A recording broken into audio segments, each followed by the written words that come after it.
നമസ്കാരം. പതിരും കതിരും.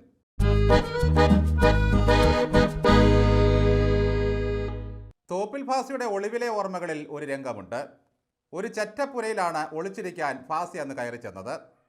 രാത്രിയായപ്പോൾ ആഹാരമൊക്കെ കൊടുത്ത ശേഷം തമ്പ്രാന് കിടക്കാൻ വീട്ടുകാർ ഒരു കട്ടിലുണ്ടാക്കി. അതിൽ കയറി കിടന്നു. നല്ല ഒന്നാന്തരമായി ചാക്കൊക്കെ അടുക്കിയിട്ട ഒരു കട്ടിൽ. കിടന്നു കുറച്ചു കഴിഞ്ഞപ്പോൾ ഒരു ചൂട്. തീപ്പെട്ടി ഉരച്ച് വെളിച്ചമുണ്ടാക്കി നോക്കിയപ്പോൾ ഒരു കാര്യം മനസ്സിലായി. അവരുടെ അടുപ്പുകല്ലിളക്കി ആ പാതകത്തിലാണ് കട്ടിലുണ്ടാക്കിയിരിക്കുന്നത്. തൊട്ടു മുമ്പ് വരെ പാചകം ചെയ്തതിൻ്റെ ചൂടാണ് അനുഭവപ്പെട്ടത്. ആ അനുഭവത്തിൽ നിന്നാണ് തോപ്പിൽ ഭാസി ആദ്യമായി ഒരു കഥ എഴുതിയത്. കഥയുടെ പേര് വെളിച്ചത്തിലേക്ക് എന്നായിരുന്നു. പുതിയ കാലത്തെ കമ്മ്യൂണിസ്റ്റ് പാർട്ടിയുടെ മുഖത്ത് വീഴുന്ന വെളിച്ചം കറുത്ത പാടുകൾ ഏറെയുണ്ടെന്ന് കാണിച്ചു തരുന്നു. വെളിച്ചം ഒരു ബാധ്യതയായി തീർന്ന പ്രസ്ഥാനമാണ് ഇത്. 1.25 കോടിയുടെ ക്യാബിനറ്റ് ബസ് പോലെ, 22 കോടി വാടക തിന്നു തീർത്ത ഹെലികോപ്റ്റർ പോലെ, പനിനീര് നിറച്ച ക്ലിഫ് ഹൗസിലെ കുളം പോലെ ഇതാ പിണറായി കിടന്ന കട്ടിലും നമുക്ക് ഒരു ബാധ്യതയായി മാറിയിരിക്കുന്നു. പിണറായി വിജയനെ താങ്ങുന്നത് കൊണ്ട് മാത്രമല്ല കട്ടിലിന് 4 കാലുണ്ടായത്. എന്നാൽ തൊട്ടിലിന് കാല് വേണ്ട, നിലം തൊടുകയും വേണ്ട. ഒറ്റ രാത്രി കൊണ്ടൊരു ഭരണാധികാരിക്ക് ഉറങ്ങാൻ 1 ലക്ഷത്തിൻ്റെ കട്ടിൽ. മുറിയിലെ അൻസാരികൾക്കും കാർപ്പറ്റിനുമെല്ലാം കൂടി ചെലവ് 2 ലക്ഷം. പഞ്ചാബി ഹൗസ് എന്ന സിനിമയിൽ കൊച്ചിൻ ഖനീഫ പറയുന്നൊരു തമാശ ഡയലോഗുണ്ട്. ഷടാ, ഈ പണ്ടാരക്കാലം തൊട്ട കാശ് പോകുമല്ലോ.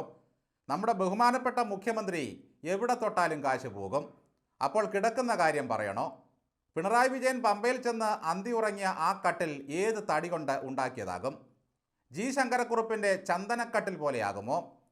തടിമൂത്ത ചന്ദനം കൊണ്ടല്ലാതെ പടിയിലേക്കാരും വരേണ്ടതില്ല എന്ന് പറഞ്ഞ് തമ്പ്രാൻ ശിക്ഷ വിധിച്ചിട്ടാണ് പണിക്കാരെ പറഞ്ഞയച്ചത്.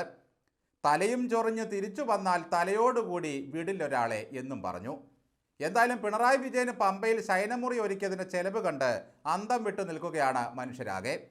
ഇനി എന്തോന്ന് ഞെട്ടാനാണ്? ഈ ആയുസ്സിലെ ഞെട്ടലെല്ലാം തീർന്നു കഴിഞ്ഞു. റൊട്ടി നിന്ന് അരവയർ പട്ടിണി കിടന്ന മനുഷ്യൻ എന്തിനാണ് 1 ലക്ഷത്തിൻ്റെ കട്ടിലെന്ന് ചോദിച്ചേക്കരുത്. പാടാത്ത ഭജനസംഘത്തിന് 8 ലക്ഷം കൊടുത്തതായി കണക്കെഴുതാമെങ്കിൽ ഇതൊക്കെ വെറും സില്ലിയല്ലേ? മുഖ്യന് കിടക്കാൻ ഒരു കട്ടിൽ വാങ്ങിയതാണോ വലിയ കാര്യം? ഇപ്പോൾ പറയുന്നു കട്ടിലല്ല തൊട്ടിലാണ് വാങ്ങിയതെന്ന്. എന്തായാലും കട്ടിൽ കിടന്നിടത്ത് ആട് കിടന്നിടത്തൊരു പൂടയുമില്ല എന്ന് പറഞ്ഞ പോലെയുള്ള അവസ്ഥയാണ്. കട്ടിലുമില്ല, സോഫയുമില്ല.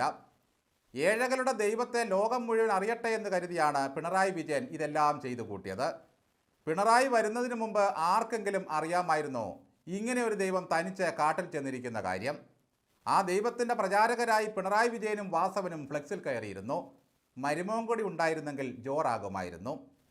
ഭക്തിമാർഗത്തിലൂടെ ഭൗതികവാദത്തെ അപ്രസക്തമാക്കി ഹൈന്ദവരുടെ പ്രീതി നേടാൻ ചെയ്ത പണികളായിരുന്നല്ലോ ഇതെല്ലാം.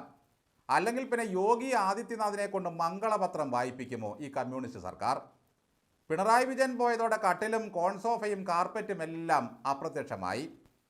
മയന് കൊട്ടാരം പണിത ദേവശില്പികൾ ആരെങ്കിലും ആയിരിക്കും ഈ മുറി ഒരുക്കിയത്. കിടക്കുന്നത് കട്ടിലിലാണെന്ന് തോന്നും.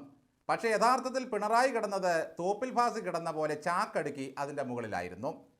കല്ലും മുള്ളും കാലിക്കുത്ത എന്ന് പറഞ്ഞ് നടന്നത് കാർപ്പറ്റിലൂടെയാണെന്ന് നമുക്ക് തോന്നും. പക്ഷേ യഥാർത്ഥത്തിൽ നടന്നത് കാരമുള്ളുകൾ ചവിട്ടിയാണ്.